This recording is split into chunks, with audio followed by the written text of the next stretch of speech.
Un mois après le lancement officiel de ces activités, le projet pour l'autonomisation des femmes et le dividende démographique au Sahel, Suède, est sur le terrain. Une distribution des kits et des uniformes scolaires aux filles issues des familles à faible revenu a eu lieu. Les filles des régions du Kanem, Hadjar Lamis et Hadjar Lamis sont les premières à bénéficier de cette donation. Kalianga Voudna. Inscrire une fille à l'école, c'est bien, mais l'encourager à pousser plus loin les études, c'est encore mieux. Un défi que le projet Autonomisation des femmes et le dividende démographique au Sahel souhaite entend relever à travers son sous-projet éducation. Pour en arriver, le Suède s'est assigné comme mission de prendre en charge les filles issues des familles à faible revenu des 4 régions bénéficiaires du projet durant tout leur cursus secondaire. Pour matérialiser cet engagement, le Suède entame avec la phase de distribution des kits et des uniformes scolaires aux filles bénéficiaires. Les filles des collèges et lycées de Massakori, de Massaguet, de Bokoro dans la région de Hadjar Lamis et celles des collèges et lycées de Mao, Noku et de Mondo sont les premières à bénéficier de cet appui du projet Suède. La remise symbolique de ces kits et uniformes scolaires s'était déroulée en présence des autorités à divers niveaux de ces unités administratives. Ce projet vient renforcer la politique de son Excellence M. Idriss Déby Itno, président de la République du Tchad, chef de l'État, qui fait de l'éducation des filles son cheval de bataille. Pas coutume de dire, scolariser une fille, c'est éduquer toute une nation.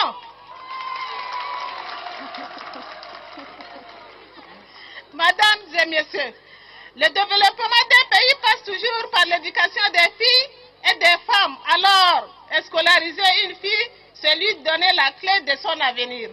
Les secrétaires généraux des régions du Kanem et de Hadjar Lamis, cet appui du Suède va rehausser le taux de scolarisation des filles dans les régions. La dite distribution des kits et des tenues scolaires est en soi l'expression d'une volonté de renforcer davantage la coopération qui existe entre le ministère de l'Éducation nationale et de la promotion civique et ses partenaires techniques et financiers, en particulier la Banque mondiale.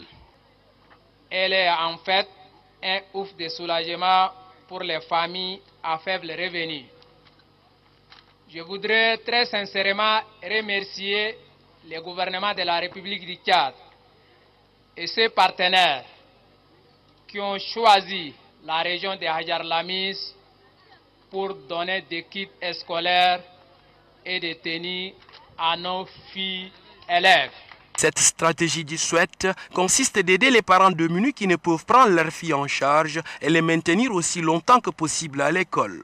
En tout, 1500 filles des régions du Kanem et de Hadjar Lamis ont bénéficié de cette donation du projet Suède.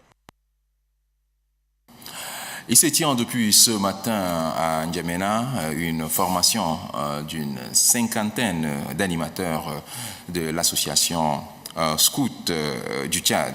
La formation porte sur la promotion des droits des réfugiés. Les précisions avec Mamadou Morsal.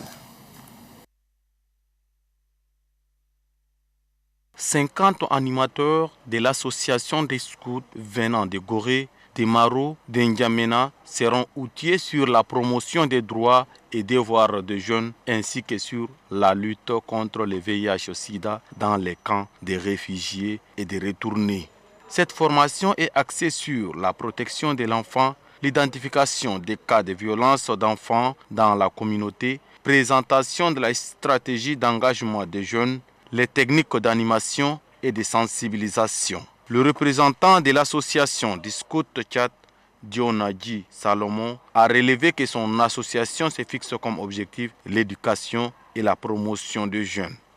Pour le directeur de l'insertion sociale et du volontariat des jeunes, Dingam Nayal Kaldé Laouga, représentant la ministre de la Jeunesse, des Sports et des Loisirs, la jeunesse joue un rôle primordial pour le développement du pays. Selon lui, cette formation permettra aux jeunes d'apporter leur contribution efficiente et significative pour la consolidation de la paix et du développement.